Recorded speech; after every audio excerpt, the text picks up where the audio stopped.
नमस्कार साथियों, स्वागत है आप सभी का हमारे YouTube चैनल हिंदी ज्ञान प्रकाश में। तो जैसा कि हम हिंदी साहित्य को पढ़ रहे हैं और हिंदी साहित्य के अंतर्गत हमने आदिकाल को पढ़ रहे हैं और आदिकाल के अंतर्गत जितने भी साहित्य हमारे आते हैं तो उनमें हमने प्रमुख दो साहित्यों के बारे में समझ लिया है, और जिसमें कि अपभ्रंश साहित्य जो हमारा उसके प्रमुख आचार्य और उनकी प्रमुख रचनाओं के बारे में हमने पढ़ लिया है, और जैन साहित्य उनके भी प्रमुख आचार्य उन्हें भी हमने विस्तृत रूप से पढ़ लिया है। तो आज का हमारा जो साहित्य होने वाला है आदिकाल का, हमारा जो थर्ड साहित्य है रासो साहित्य और चारण साहित्य, जिसे चारण साहित्य भी कहा जाता है। तो आज हम उस पर चर्चा करेंगे कि रासो साहित्य किसे कहा जाता है और क्यों कहा जाता है। तो हमारा आज का टॉपिक है रासो साहित्य या चारण साहित्य। तो इसे अगर हम दो लाइनों में अगर हम इसे डिफाइन करना चाहें तो सिर्फ दो लाइनों में हम इसे डिफाइन कर सकते हैं कि रासो साहित्य किसे कहा जाता है। तो आदिकाल में चारण कवियों द्वारा अपने आश्रयदाता की प्रशंसा में जो साहित्य लिखा गया उसे रासो या चारण साहित्य के नाम से जाना जाता है। तो ये दो लाइनों में अब देखिए, इसको ये समझने यहाँ से मोस्ट इम्पॉर्टेंट क्वेश्चन बनता है कि आदिकाल में चारण कवियों द्वारा अपने आश्रयदाता की प्रशंसा।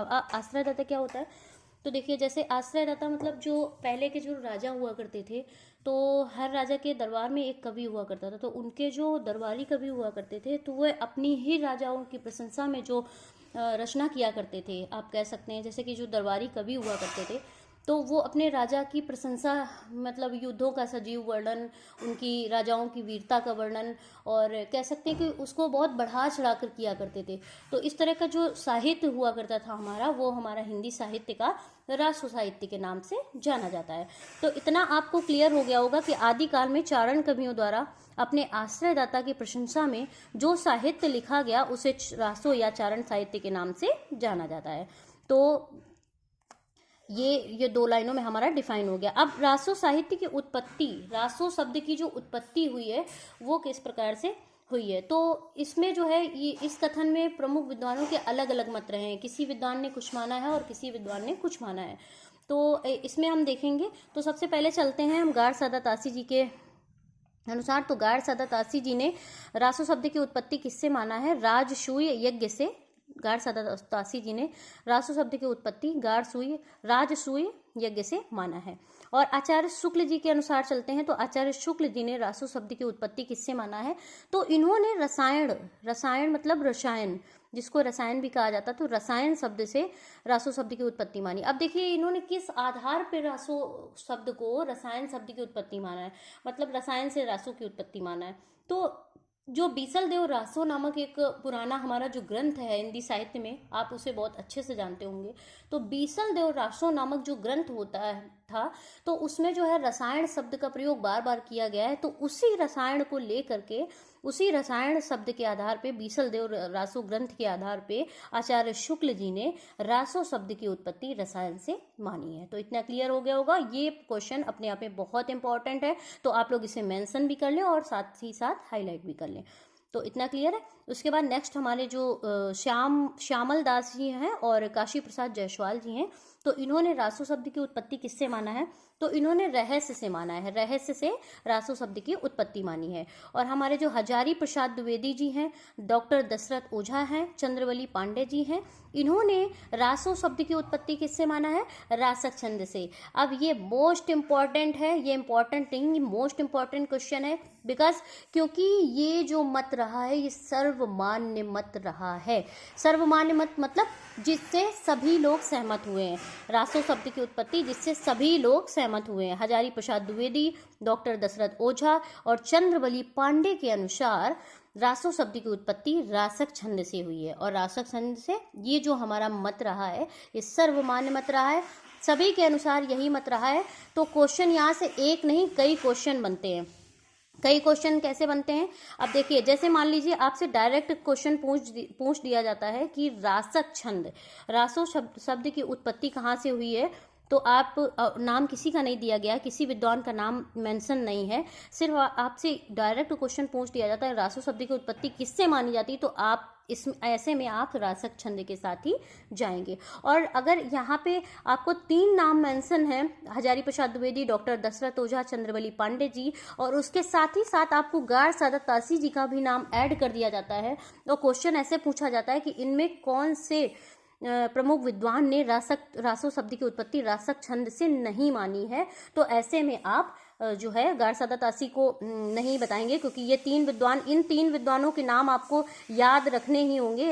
हजारी प्रसाद द्विवेदी, डॉक्टर दशरथ ओझा और चंद्रवली पांडे जी के अनुसार रासो शब्द की उत्पत्ति रासक छंद से हुई है और ये सर्वमान्य मंत्र रहा है। नरोत्तम स्वामी, अब नरोत्तम स्वामी जी ने रासो शब्द की उत्पत्ति किससे माना है? रसिक से माना है। हरप्रसाद शास्त्री जी ने और विंध्येश्वर पाठक ने रासो शब्द की उत्पत्ति किससे माना है? राजयश से माना है। हरप्रसाद शास्त्री और विंध्येश्वर पाठक ने रासो शब्द की उत्पत्ति राजयश से माना है।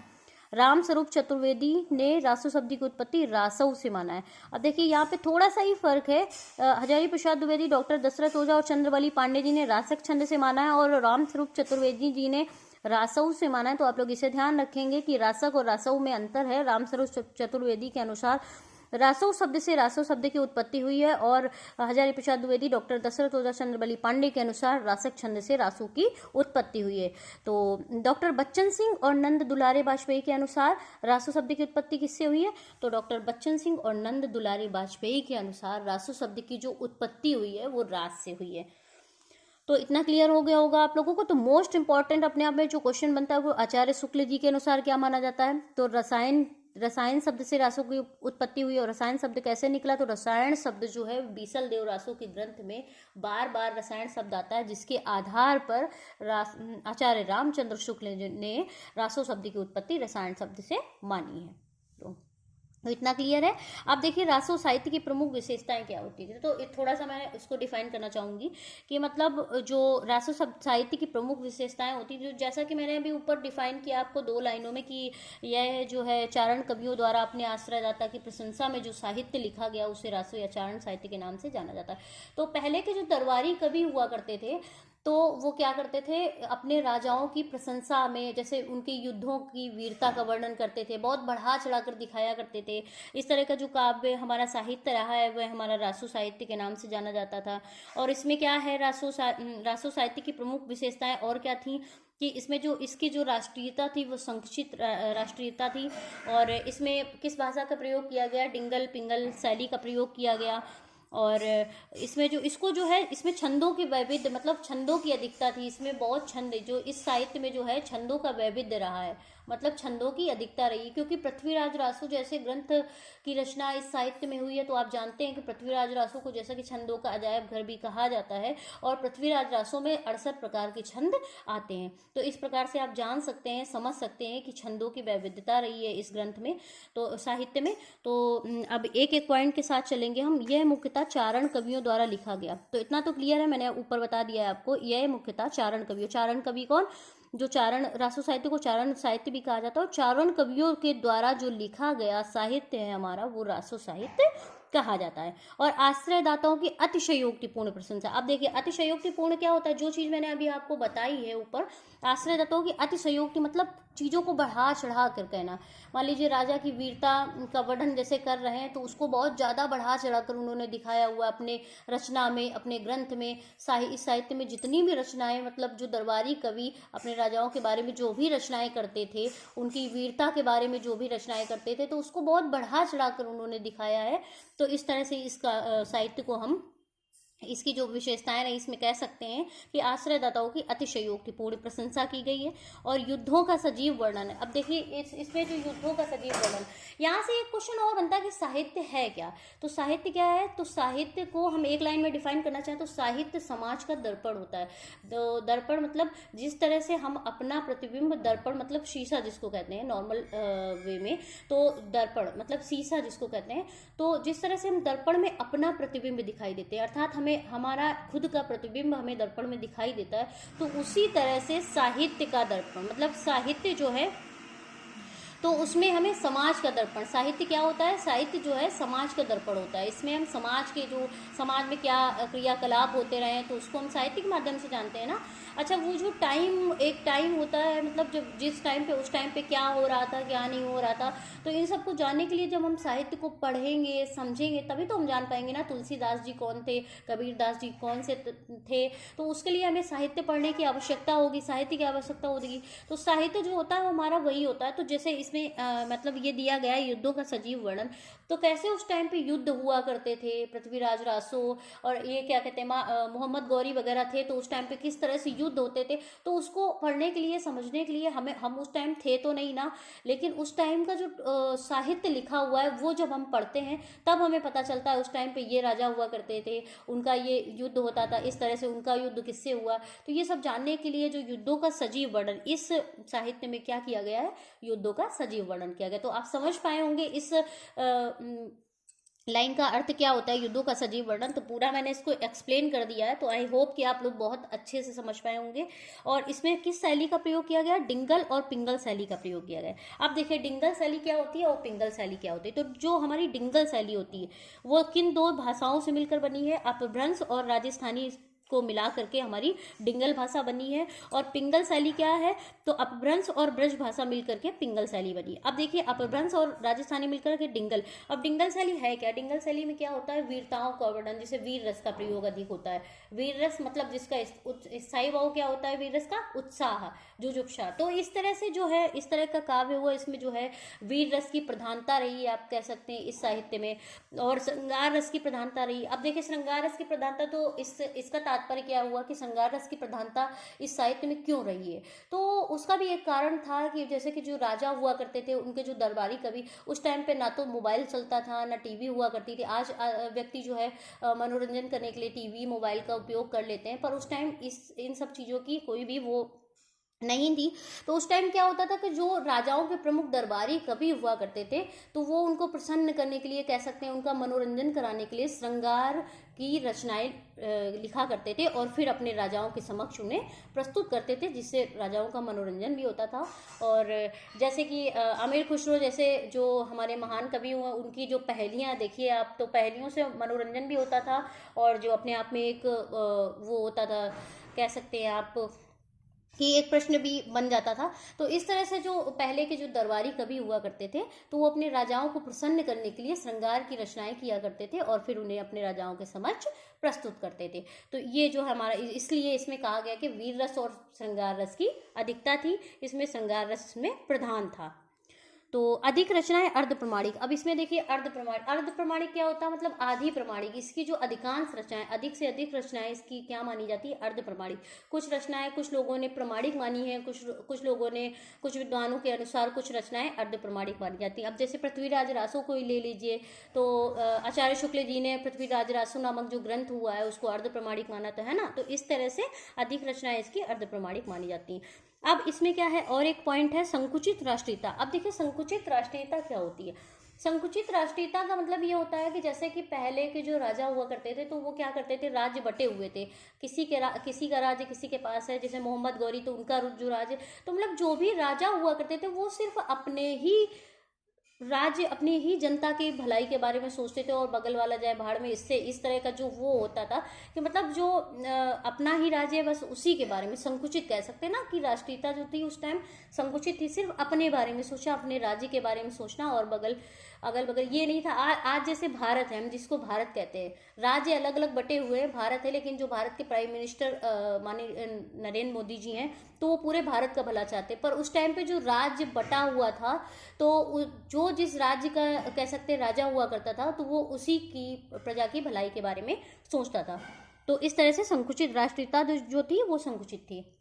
लोक जीवन का अभाव था उसमें।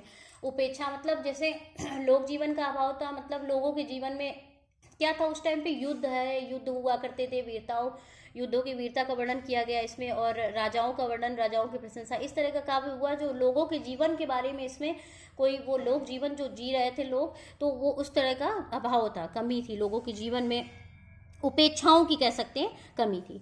और इसमें क्या है, वीर एवं श्रृंगार प्रधान रचनाएं, जो मैंने अभी बताया डिंगल पिंगल शैली का प्रयोग किया गया है, जिससे ये स्पष्ट होता है कि वीर एवं श्रृंगार प्रधान रचनाएं इसमें हैं। और क्या होती है श्रृंगार प्रधान रचनाएं, वीर और श्रृंगार, क्योंकि वीर से वीरता का वर्णन, युद्धों का वर्णन किया गया, और श्रृंगार प्रधान रचनाएं जो दरबारी कवि हुआ करते राजाओं का मनोरंजन कराने के लिए, और श्रृंगार परक रचनाएं करते थे, श्रृंगार की रचनाएं लिखते थे, जिससे राजाओं का मनोरंजन भी हो जाता था। और उनकी श्रृंगार प्रधान रचनाएं जो है, तो वो जो है सरासो साहित्य की प्रमुख विशेषताओं में आती हैं।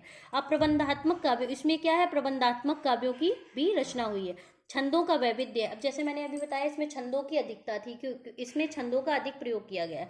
जैसे पृथ्वीराज रासो को ही आप ले लीजिए, जिसको छंदों का अजायब घर कहा जाता है। 68 प्रकार के छंद पाए जाते हैं पृथ्वीराज रासो के खंड में, उसमें ग्रंथ में 68 प्रकार के छंद, 68 प्रकार के छंद पाए जाते हैं। तो इस तरह से इसमें तो छंदों की वैविध्यता थी और कल्पना की प्रधानता भी थी इसमें, और सामंती जीवन की झलक थी, और संकुचित राष्ट्रीयता और लोक जीवन का अभाव, जिस तरह से ये हम कह सकते हैं। तो इसको आप लोग जरूर मेंशन कर लें, संकुचित राष्ट्रीयता और लोक जीवन का अभाव इसमें था, हाईलाइट कर ले। और मेन इसका पॉइंट क्या है कि ये चारण कवियों के द्वारा लिखा गया जो साहित्य होता है वो हमारा रासो साहित्य कहा जाता है।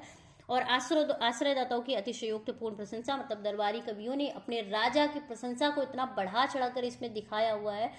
तो जो वही जो साहित्य लिखा गया हमारा, तो वो रासो और चारण साहित्य। देखिए ये अपने आप में बहुत इंटरेस्टिंग टॉपिक भी है। अगर आप इसको ध्यान से समझेंगे ना तो आपको बहुत इंटरेस्टिंग लगेगा, और अगर आप सिर्फ रट्टा मार रहे हैं, याद कर रहे हैं, तो आप चीज़ों को भूल जाएंगे। तो आप चीज़ों को जब समझेंगे, गहराई से पढ़ेंगे, समझेंगे, तो आपको ये इंटरेस्टिंग भी लगेगा, क्योंकि साहित्य अपने आप में बहुत इंटरेस्टिंग है। बहुत सारे महानुभावों ने, तुलसीदास जी ने, कबीरदास जी ने इतनी रचनाएं की हैं, और हमारे रामचरितमानस नामक जो महाकाव्य हुआ है उसकी रचना हुई है। तो ये है, साहित्य अपने आप में बहुत इंटरेस्टिंग है, बस आपको पढ़ना कैसे है ये आप पे डिपेंड करता है। अगर आप इसको ध्यान से समझेंगे तो आपको बहुत इंटरेस्टिंग लगेगा। तो इस इंटरेस्टिंग ही बनाना भी है इसको, तभी चीज़ें माइंड में सेटअप हो पाएंगी। और उसके साथ ही साथ आप नोट्स भी बनाते जाएं, तो उससे चीज़ें क्या होता है कि कहीं ना कहीं आप सुन के भी माइंड में सेटअप हो जाती चीज़ें। एक बार रिवाइज करेंगे चीज़ों को तो वो आपके लिए बहुत हेल्पफुल होंगी, और बहुत जल्दी आप रिवाइज करने से आपको वो चीज़ें दोबारा से कंठस्थ हो जाएंगी। तो इतना क्लियर है। आप चलते हैं, आप देखते हैं कि रासो साहित्य के प्रमुख कथन क्या क्या थे। तो अब देखिए इनके बारे में जो प्रमुख विद्वानों के अलग अलग कथन थे। तो डॉक्टर बच्चन सिंह जी क्या कहते हैं रासो साहित्य के बारे में, कि जैन रास मूलतः सांप्रदायिक है, किंतु यही रास जब रासो साहित्य में प्रविष्ट होकर के इसका श्रृंगार वीर मिश्रित हो गया। तो ये कहते हैं डॉक्टर बच्चन सिंह, क्या कहते हैं कि जैन रास मूलतः सांप्रदायिक है। जैन तो मूलतः, जैन और साहित्य है जो वो मूलतः सांप्रदायिक है, किंतु जब ये रास जो रासो साहित्य में प्रविष्ट होकर के, मतलब वो मानते हैं कि जो जैन साहित्य था वही जब श्रृंगार और वीर में मिश्रित हो गया तो वो रासो साहित्य के नाम से जाना जाता था। समझ गए आप लोग कि उनका ये, डॉक्टर बच्चन सिंह का मानना ये है कि जो जैन साहित्य था वही जब तब वो सांप्रदायिक था मूलतः, लेकिन जब वो रासो श्रृंगार और वीर में मिश्रित हो गया तो वही साहित्य हमारा जो है वो रासो साहित्य के नाम से जाना जाने लगा। तो इस तरह से आप, ये डॉक्टर बच्चन सिंह का कथन है, मेंशन कर लें आप लोग। और साहित्यिक प्रबंध के रूप में जो प्राचीन ग्रंथ उपलब्ध हैं वह है पृथ्वीराज रासो। वीर गीत के रूप में हमें सबसे पुरानी पुस्तक बीसल देव रासो है। तो देखो आचार्य शुक्ल जी और बीसल देव रासो जहाँ पे आता है तो आप ये सोचेंगे कथन भी ये आचार्य शुक्ल जी का है। तो बीसल देव रासो के बारे में जो कथन है वो हमारे आचार्य शुक्ल जी का है कि साहित्यिक प्रबंध के रूप में जो प्राचीन पुराने ग्रंथ उपलब्ध हुए हैं साहित्यिक प्रबंध के रूप में वह है पृथ्वीराज रासो। तो पृथ्वीराज रासो में वीर गीत के रूप में हमें सबसे पुरानी पुस्तक क्या मिलती है, बीसल देव रासो। उनका मानना ये जो प्राचीन ग्रंथ उपलब्ध हुए साहित्यिक प्रबंध के रूप में वो पृथ्वीराज रासो से उपलब्ध हुए। और जो हमारी सबसे पुरानी पुस्तक मानी जाती है आचार्य शुक्ल जी के अनुसार वो मानी जाती है बीसल देव रासो। तो इन्होंने बीसल देव रासो ग्रंथ में जो रसायन शब्द बार बार आता है, यही देखिए आप यहाँ पे भी मेंशन किया गया है, बीसल देव रासो में काव्य के अर्थ में रसायन शब्द बार बार आता है, इसीलिए इन्होंने रासो शब्द की उत्पत्ति भी आचार्य शुक्ल ने रसायन शब्द से ही मानी है। क्लियर है इतना?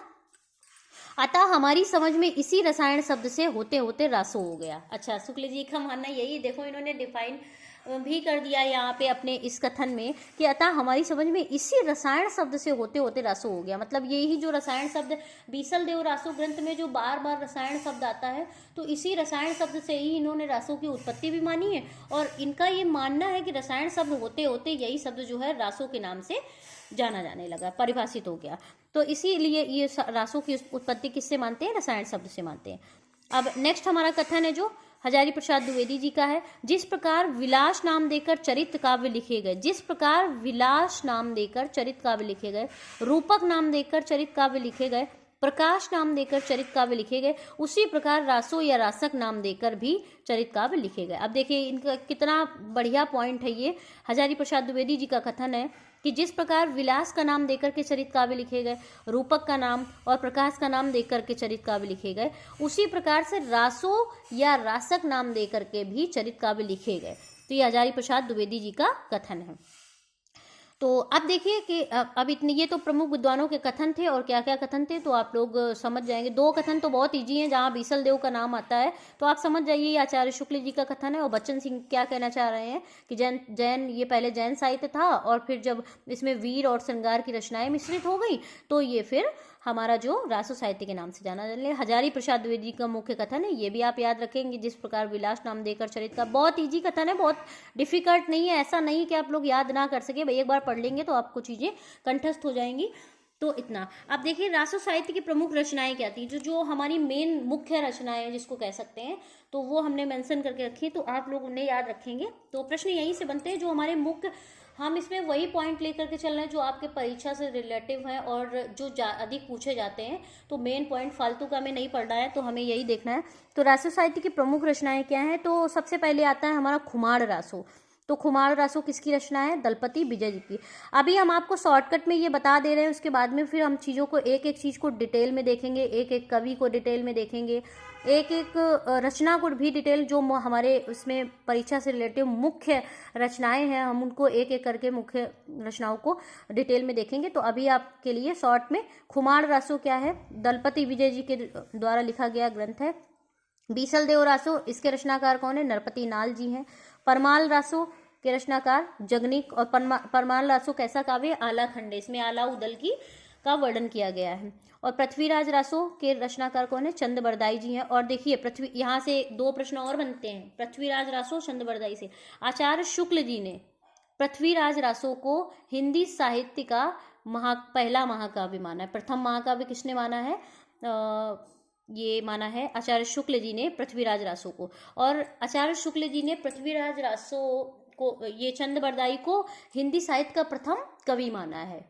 तो ये प्रथम काव्य किसको माना है, महाकाव्य पृथ्वीराज रासो को आचार्य शुक्ल के अनुसार। और प्रथम महाकवि कौन है हिंदी साहित्य के, चंद बरदाई जी। ये किसने माना है, किसके अनुसार माने गए, आचार्य शुक्ल जी के अनुसार। अब देखिए नेक्स्ट है जयचंद्र प्रकाश, इसके रचनाकार कौन है, भट्ट केदार। अब जय मयंक जस चंद्रिका, इसके रचनाकार कौन है, मधुकर भट्ट जी। जय मयंक जस चंद्रिका के रचनाकार मधुकर भट्ट जी हैं। हमीर रासो, इसके रचनाकार कौन है, शांगदर। एक एक रचना को हम डिटेल में पढ़ने वाले हैं, अभी हम शॉर्टकट में बता रहे हैं, संक्षिप्त में जिसको कहते हैं।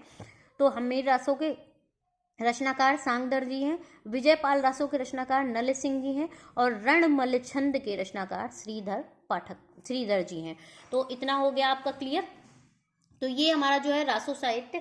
अब हम एक एक रचनाकार को और उनकी प्रमुख रचनाओं को बहुत डिटेल में पढ़ेंगे। तो आज के लिए इतना ही, और आगे नेक्स्ट वीडियो में फिर मिलते हैं। तो हमारे उसमें हम एक एक रचनाकार को, जैसे खुमार रासो, बीसल देव रासो, इन सभी ग्रंथों को हम बहुत डिटेल में पढ़ने वाले हैं, और इनके रचनाकार के बारे में भी थोड़ी सी चर्चा करेंगे। तो आज की क्लास यहीं तक। बहुत बहुत धन्यवाद आप सभी का, धन्यवाद।